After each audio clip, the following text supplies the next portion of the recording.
Happy Sunday. Hi, Evelyn. Happy Sunday to you.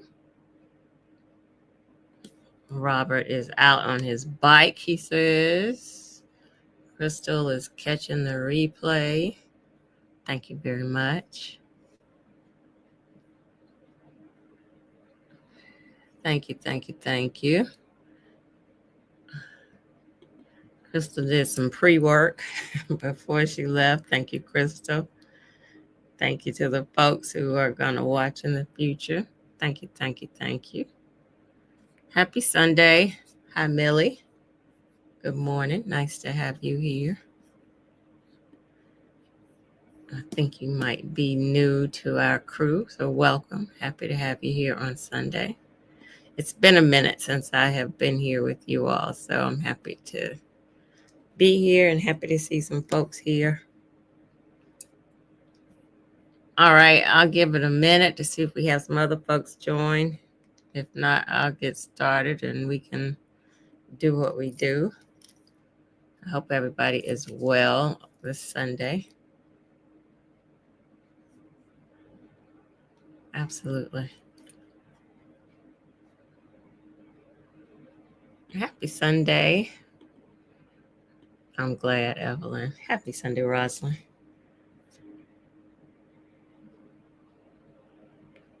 All right. I will get started. Maybe we'll have some other folks join. If not, we'll have a small crew today. Thank you. I missed you all too. I have been traveling and then life has lifed a bit. So it has been a minute. Hello, Audrey. Good afternoon. So I'm happy to be back. Thank you very much. All right, let me do my intro as I introduce myself, Jewel Pearson. I built a tiny house in 2015 because I wanted to live, or I want to live in no freedom. And it's fancy because I don't believe you have to give up luxury to go tiny. I am a lifestyle architect and strategist and a longtime advocate for intentional living and representation in the tiny house movement. After living tiny for over a decade, I use my experience and my expertise to help others create intentional, self-defined lives through home design, through downsizing, through community. And if you would like to connect with me, I would love to connect with you. You'll find links in the video description once this goes live to connect with me. And I look forward to connecting. I believe it's not just about the tiny house. It's about clarity. It's about alignment. It's about liberation. And that's the stuff that we talk about over here on this channel. And that's the stuff that I work with folks on. Buenas tardes, Tracy. So let's get into today's session. It's been maybe 3 weeks. I don't think it's been a full month, but I think it's been 3 weeks since I've been here on my channel. And the last time I was here, I kicked off a series about becoming, and we were talking about the space in transformation that people don't often talk about. That middle space, the space between what was or who you were, and then what's going to be or who you're going to be. In that middle space where your old life doesn't really fit anymore or feel right anymore, but new hasn't completely arrived. Like, you know it's coming, but it hasn't completely arrived. And I have shared that I can relate to that so much. And so we were talking about that middle space. And the part 2 of this conversation that we're going to have today is about the grief associated with that middle space, and how you can hold space for that grief and also how you hold space for growth, because it doesn't have to, they don't have to exist individually. They can coexist, and they can absolutely be, and most likely are part of that transformation process, that middle space process. If you think about it from a, a growth spurt of a kid growing, like there's sometimes pain associated with growth spurts. And so as you're growing, as you're transforming, and as you're in that middle space, it's not just about newness. Sometimes it is grief, and you can be excited about what's to come, but then still be mourning something, what you're leaving behind. And so that's what I want to talk about today, like holding and honoring that grief.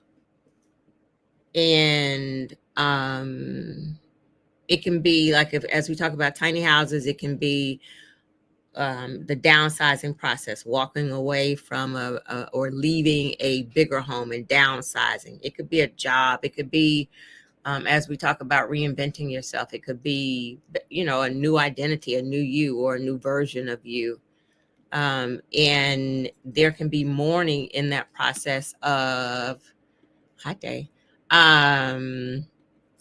where that version of yourself that you're leaving behind, that that version of self that has gotten you through the struggle, that has been in survival mode, and now you're trying to be on the other side of that transformation. There can be grief associated with leaving that as you're in that middle space. And so that's what we want to talk about, how to hold space for it, how to honor that grief, how to deal with that grief.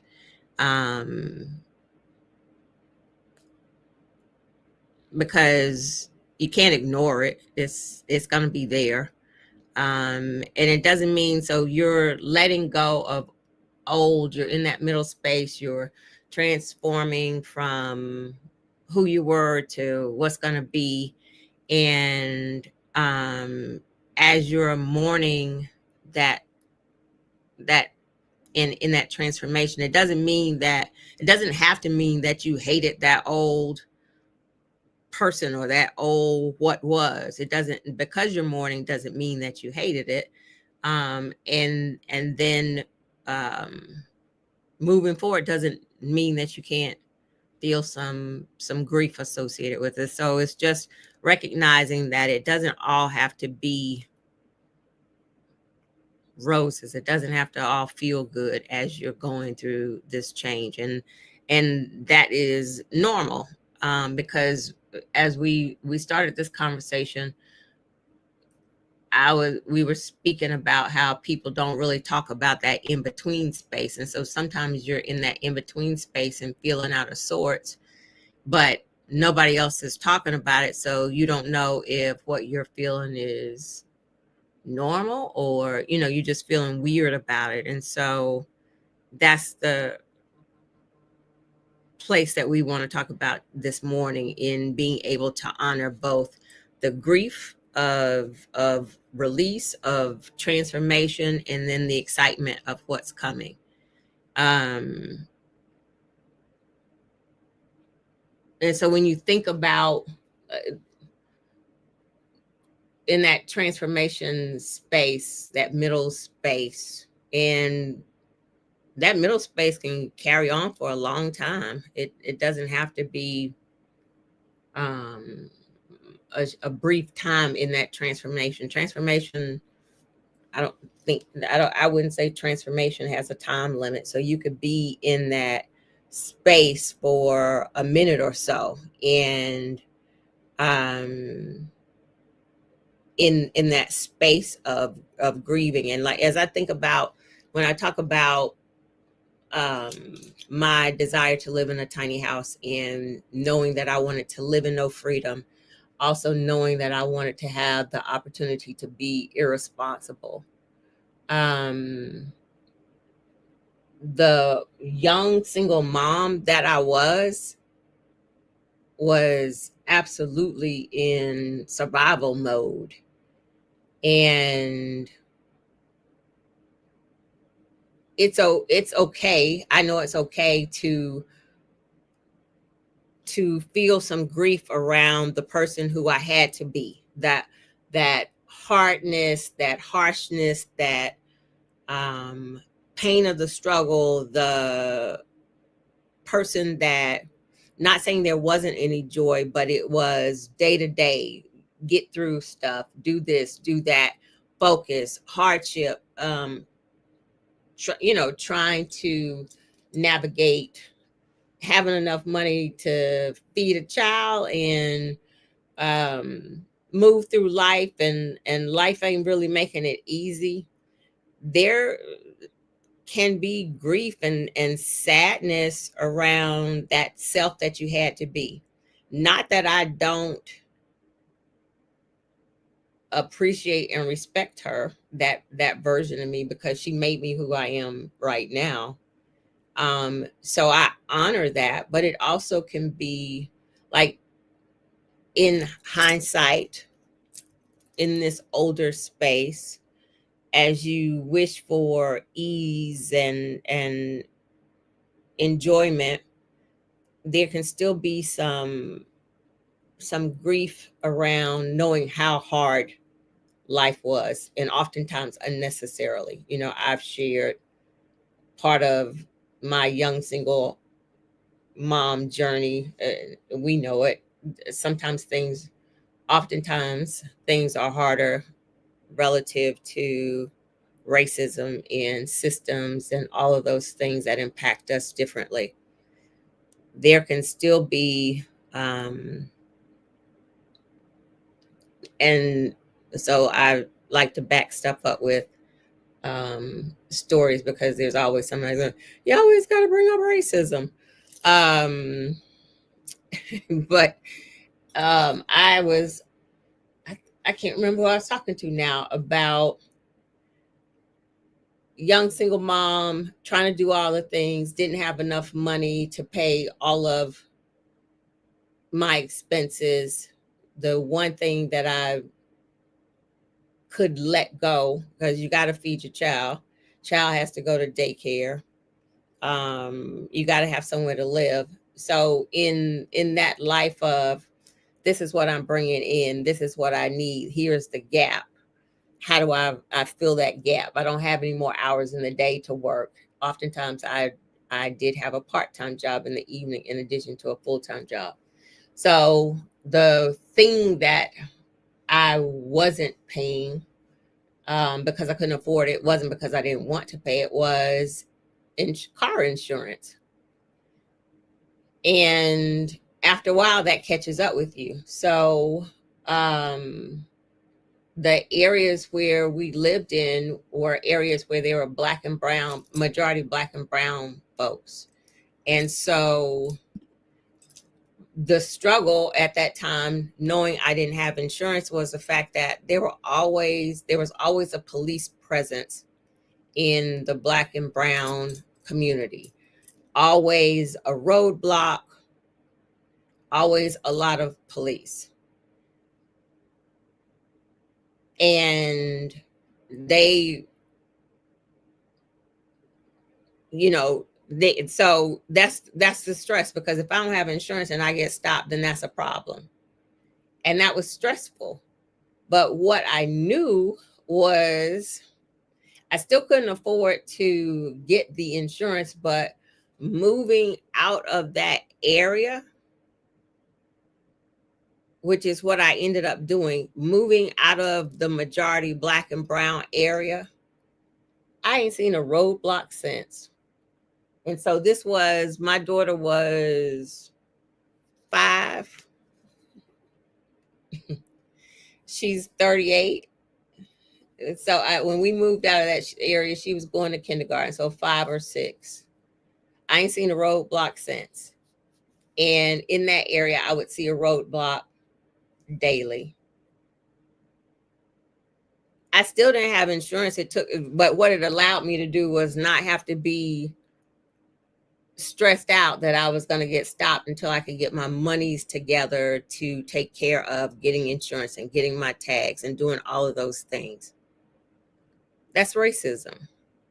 That is the way racism shows up and makes life harder for Black and brown folks than it necessarily has to be. It doesn't mean that in the areas where it's not majority Black and brown folks that people drive any better. They don't, or they have tags, they have insurance, they're not driving under the influence. It doesn't mean any of that. It just means predatory targeting happens in Black and brown communities and makes life harder. And so that when I say racism contributes to hardship, I'm always going to back it up with a real story. And so absolutely. Rosalind is saying they always over police Black and brown neighborhoods. So grief, for me, there's grief associated with that because it was stressful as hell. You just trying to go to work, raise a child, you in the struggle, and on top of that, you got to look out for roadblocks because while you're trying to live, you you don't have it all together. It doesn't mean people in majority white areas have it all together. They can have some of the most messed up shit as well, but they're not over policed. So that's my example of how racism plays into that. So for me, there is grief associated with the person I had to be because I had to be hard. I had to be on guard. I had to be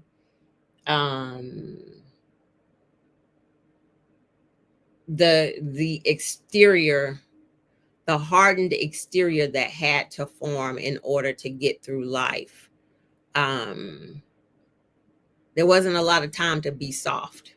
And so that version got me here. I honor that version.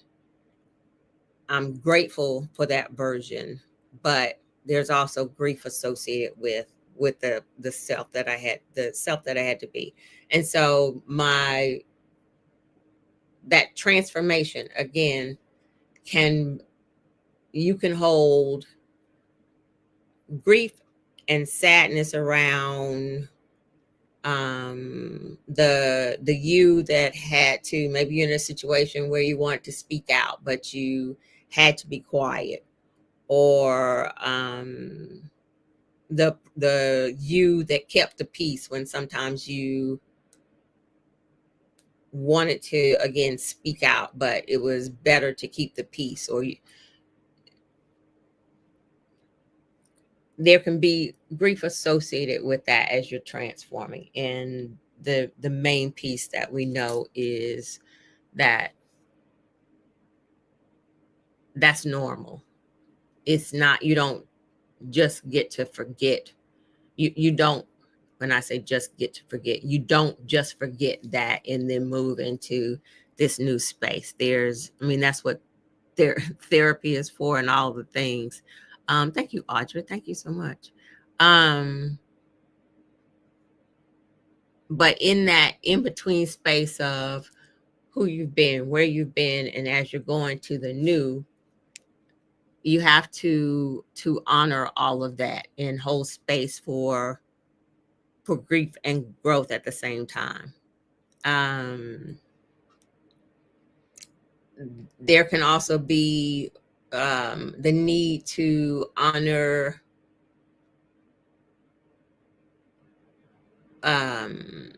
where maybe you stayed in a situation where you knew the situation wasn't exactly right, but it was familiar, it was comfortable. That can happen with a job, that can happen with a relationship. It's easier to not rock the boat, to stay there. Sometimes it's financial. We know oftentimes women will stay in relationships longer, even abusive relationships, because they don't have the financial means to thank you, Daphne, They don't have the financial means to move forward. And we all know that abuse is also the mental abuse, and so that relationship, sometimes, Bridget, there is familiarity, even though it's not a good space to be. And oh, thank you.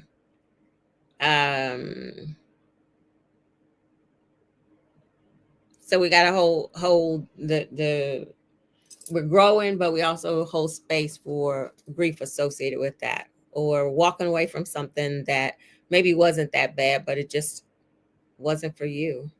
And in doing so, we have to analyze whether there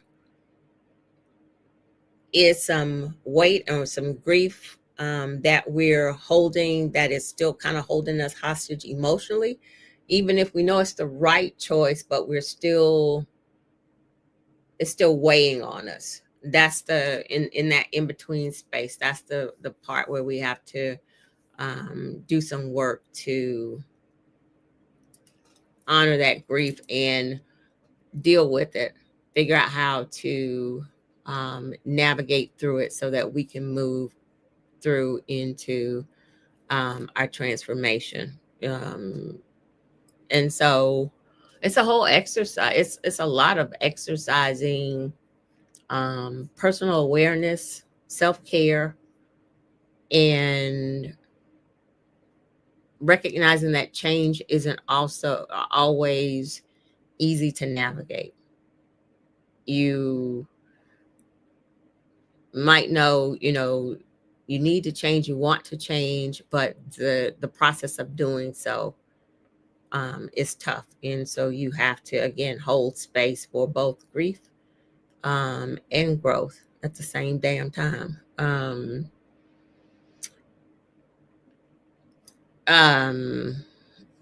Daphne said, I love you for being so transparent. I went through the same thing with tags too.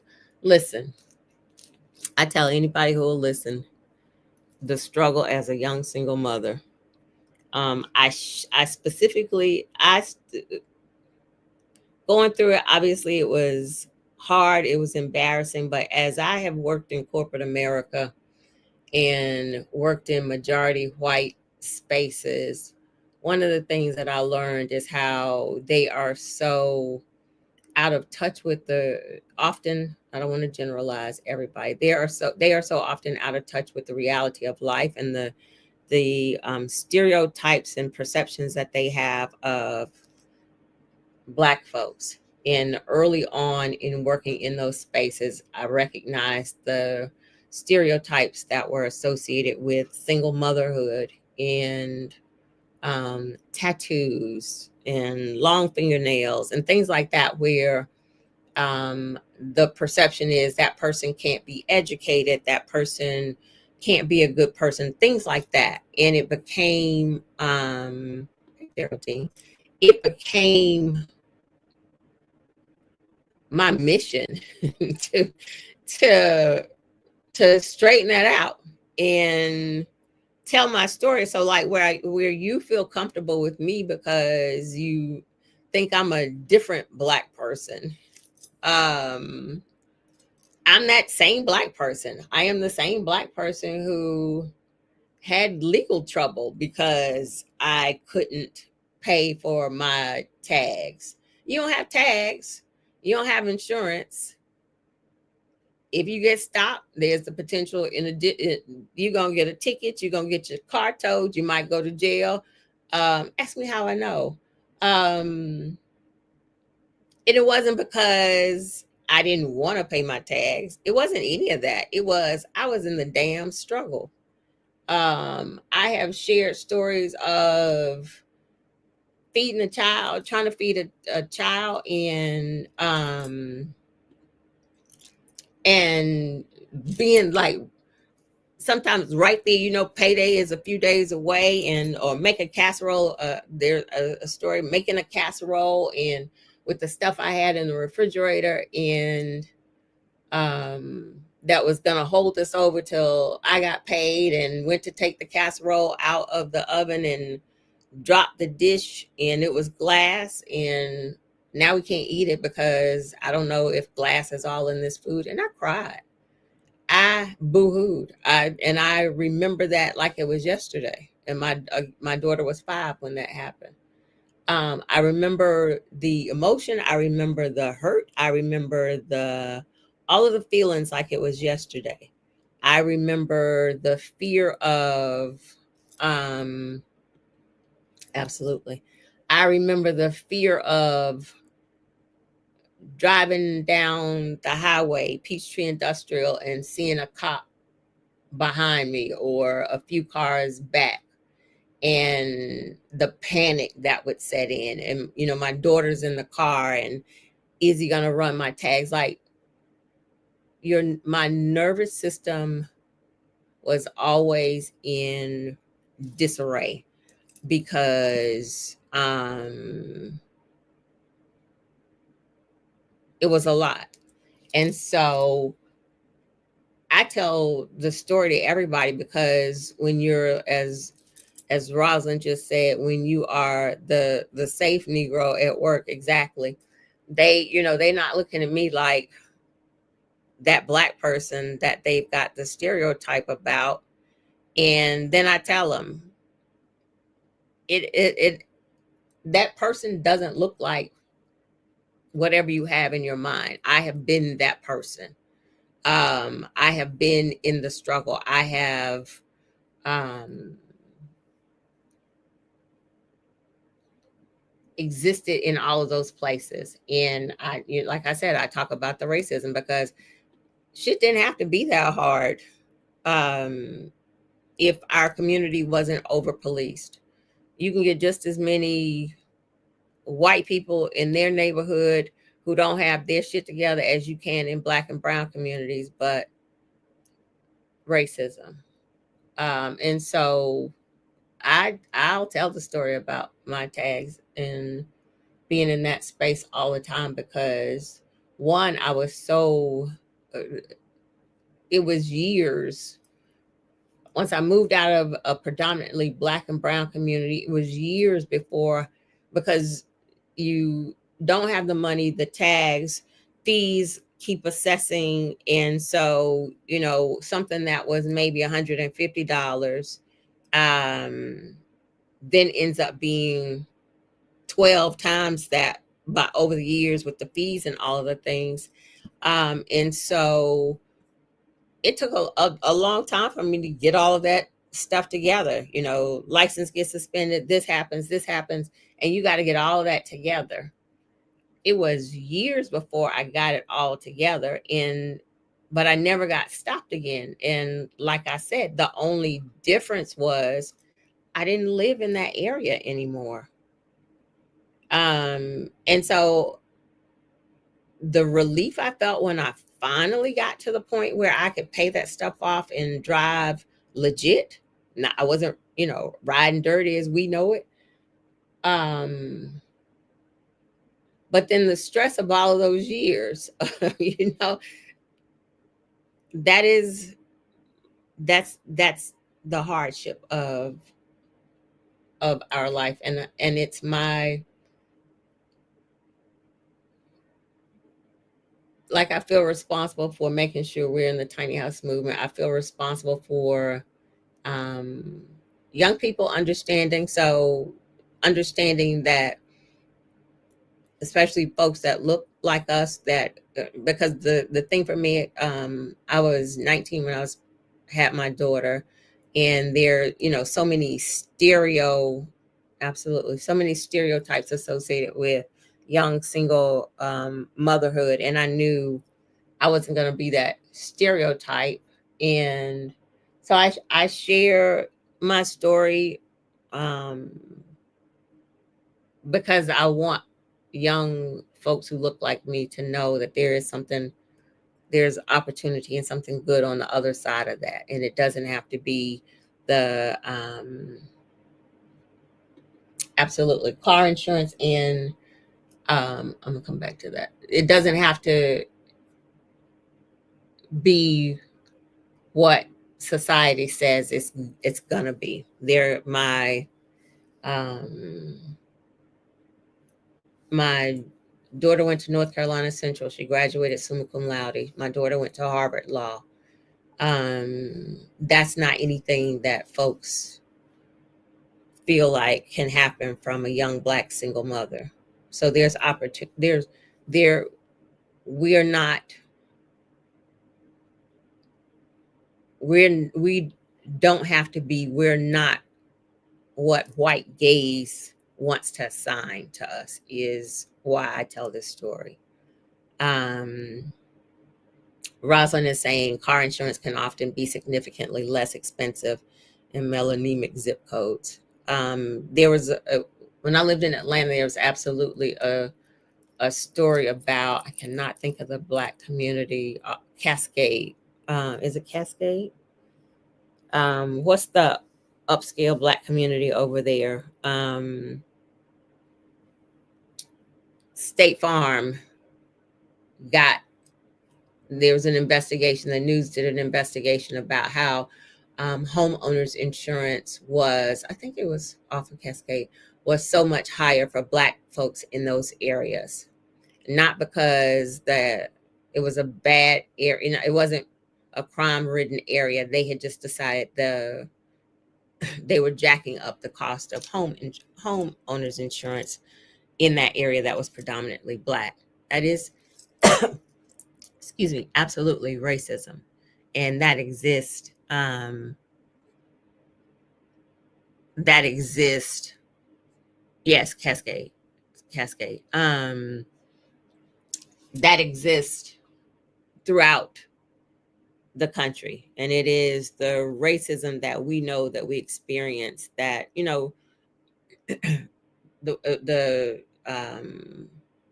exposés when they've shown how when Black folks are selling their house and how their houses will be assessed at much less if excuse me, the assessor knows that it's a Black house.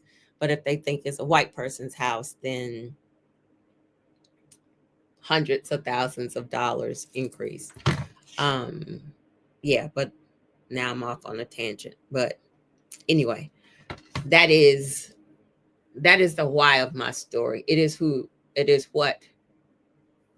part that made me who I am, and it is the part that grew me as a young woman, as a young Black woman. It is the part that helped me raise my daughter. So, hi Marissa. That is absolutely, that is why I share that story. Okay, going back to talking about the grief in this in-between state, in this middle part of transformation, the space between what was and what's going to be, or who you were and who you're going to be, honoring that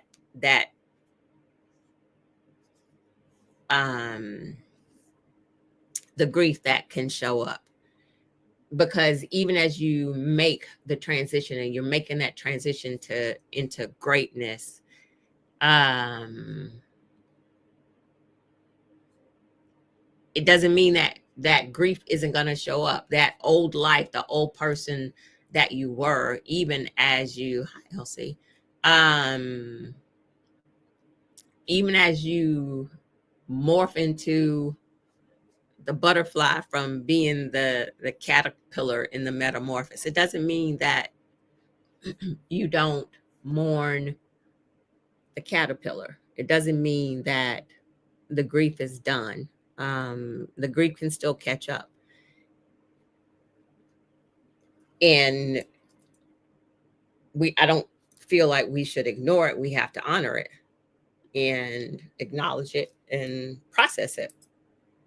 You could be, maybe you had expectations of what was supposed to be in that prior space, what was supposed to be of a relationship, what you expected of that relationship. It could be childhood stuff. Oftentimes we're saddled with stuff from childhood that where our expectations weren't met or we weren't safe. All of that requires it's the missed expectations, the things that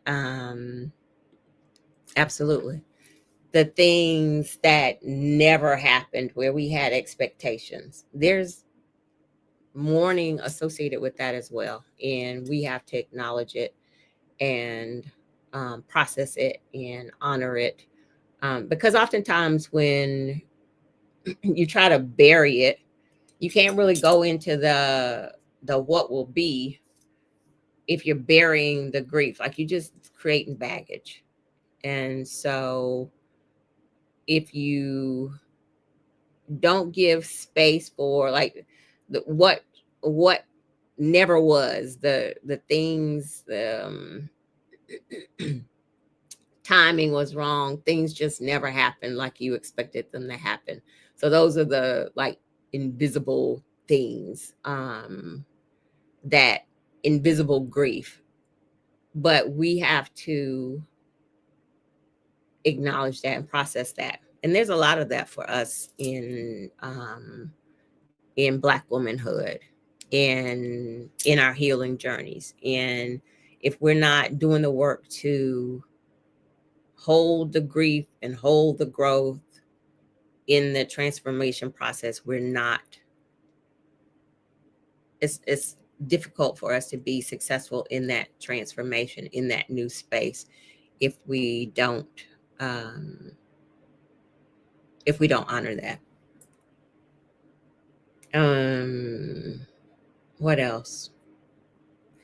When if I bring this to like tiny houses, because I always want to put this, because that's what I do. I always want to associate this with like tiny house living. I know oftentimes people feel like giving up, and it's as we're reading in Christine's book about living with less, oftentimes people feel like as they're letting stuff go, there's grief associated with that, or they feel like living with less. Oh, Bridget, um, hold on to it, honey. It's something. It's a reason why. Um, living with less people, there's grief associated with that because society has said to us that success looks like having a lot. And so oftentimes when people are downsizing, there's grief associated with that because you're bucking a norm in, while on the inside maybe you know it's the right thing to do, but because um that's what it's not what society says, so there is success, and so there can you can feel less as you're trying to live with less, and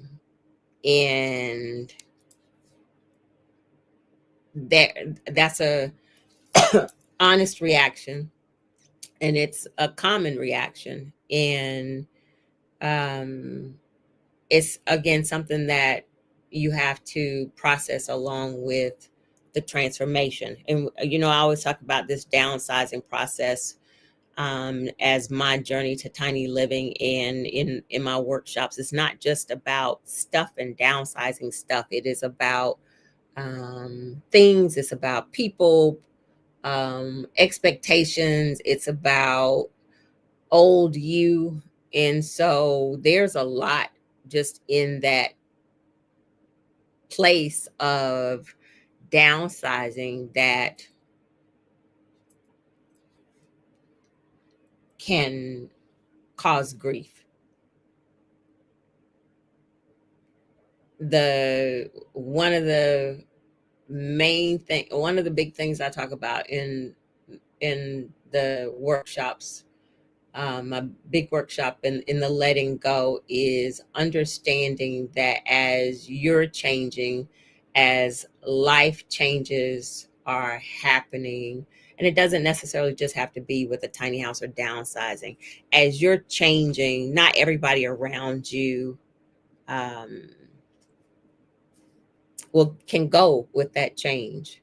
Not everybody around you will honor that change. Not everybody around you is meant to go into that next phase with you. And um, knowing that up front is helpful so that you're not blindsided. But I can't tell you how many relationships changed as I've changed into this life.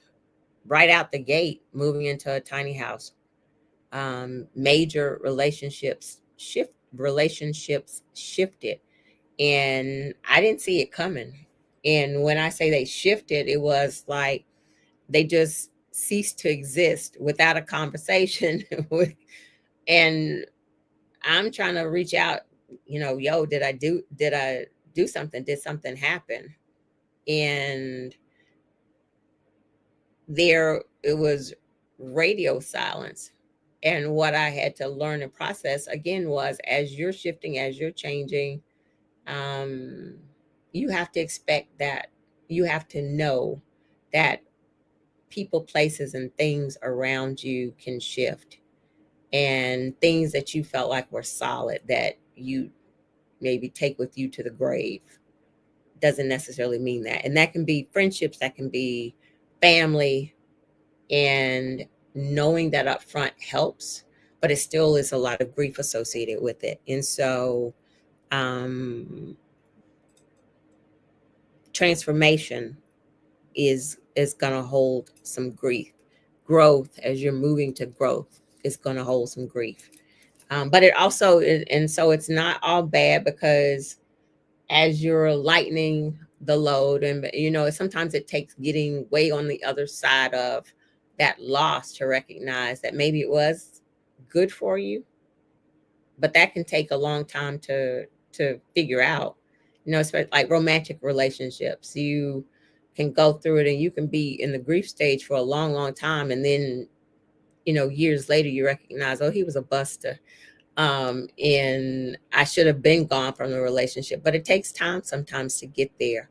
And so honoring that grief, but then also knowing that as you're moving through that transformation, getting through that middle part, it also brings clarity, it also brings lightness, it brings freedom, it brings joy. There's a lot of joy in it. um and as I speak to tiny house living, um again, it's holding space. It can be grief and it can be joy, and they can both coexist. um and knowing that is the part that we have to get to. Like, we're not going to just get from what was and what will be without being in that middle place, in going through the pain, the growth spurt, um, and if you're trying to push through it and get to that other side. Because other thing that we've spoken about was that we're not really trying to manage this transformation. We're trusting the process of this transformation so that it's happening for us and on our behalf. Not that we're trying to orchestrate all of this, but in that middle space, we have to do the work. We have to um, honor the grief, honor the growth, do the work, so that when we get to that other place of what will be, that we are a whole, healthy, happy person, so that we can enjoy what will be. And I can honestly say that my tiny house, over 10 years of my tiny house, it has been a full um, journey, a full ritual of becoming. And it has held space for me to, because you don't just get to what will be and you stay there. You're constantly in that flux of what will be. And this journey, this house, has transformed with me in my full range of becoming. And so, part one, we were talking about the space and identifying that space. And so, part two today is holding space for the grief and holding space for the growth, and knowing that um, it's necessary to do that. And I think that's I'll see what you all are talking about in the chat, but I really think that is um where we have to not, it's a journaling thing too. Like we talk about journaling as you're trusting this process, identifying what you're grieving even as you're growing, so that you can call it out and acknowledge it, and then in that process, understanding what needs to be remembered, what needs to be released, and calling it out and doing the work. And then um acknowledging and appreciating the that middle space, and even the parts of it that's hard, even the parts that cause you grief, acknowledging and appreciating that, what I said, the hardship that I endured as a young single mother. um I wouldn't wish it on anybody, but I am so grateful for it. I am so honored that I had the experience so that I can be who I am today. It has given me a totally different perspective and appreciation of life. It has my empathy, my like I was saying, at work, when people have the perception of what poverty looks like, or when people have the perception of what young Black single mothers have. When I read a story about somebody in the hardship, having experienced that, I know it. I know what that feels like. I know what that feels like. One of my friends used to laugh years ago how this is during the time of checkbooks, when you had checkbooks, and I mean, my checkbook would be balanced to the penny, because my checkbook had to be balanced to the penny. There wasn't any wiggle room. There wasn't a couple $100. It wasn't a couple $50. It wasn't a couple $10 extra. It was balanced to the penny, because that's the way life was moving for me. I've also shared, the gratitude and the grace of being at that point where I ain't got no money and we need to eat, or I don't have any money and this needs to happen, and going to the mailbox, and there was a check from a reimbursement from my mortgage insurance that I didn't expect, or I'd overpaid some homeowner insurance, or if it was a deposit somewhere and they returned the deposit. It was always, always, always things like that where I'm just like, God, you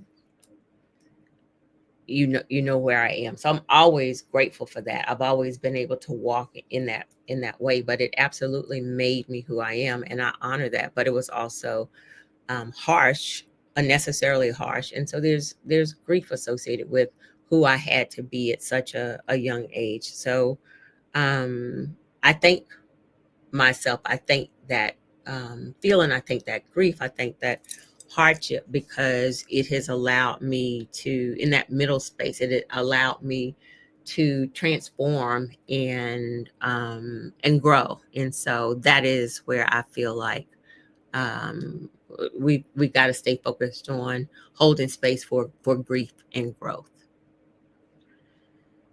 All right, that's what I got for today. Now let me see. Um, I like that, Rosalind. Uh, Elsie is saying if we do not then really be authentically you and see how you're viewed because of who we really are. Say how we really think and feel out loud. I agree with that. Um, yep. Let's see. What else, y'all? What else? I agree, Bridget. I'm glad you're okay. It does get, the reality does get very heavy. And I think, especially as we're looking at society today, where we are right now, it's really, really heavy. So I understand it.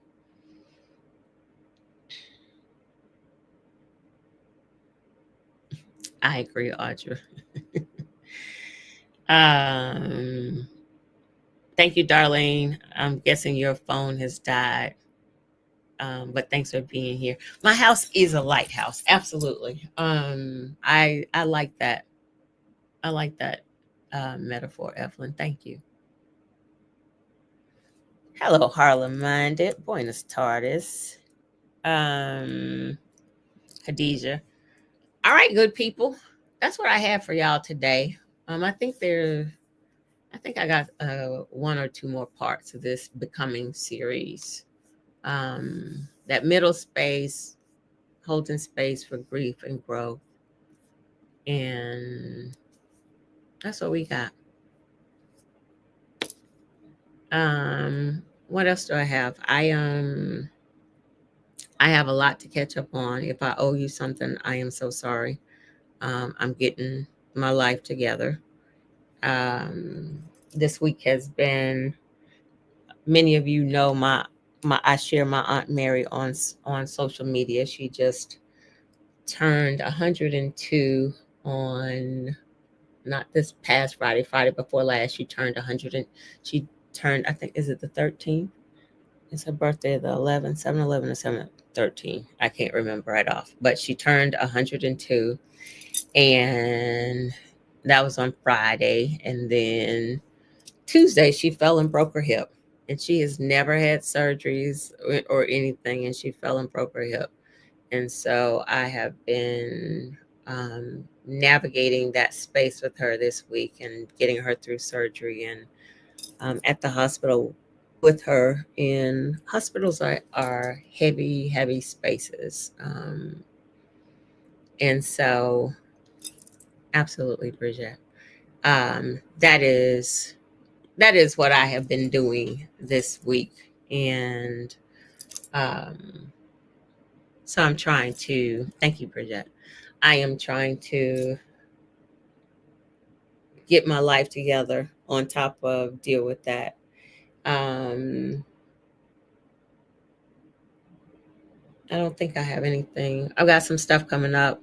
Patreon group, we um, put some dates together for an in-person connection here in Charlotte in October.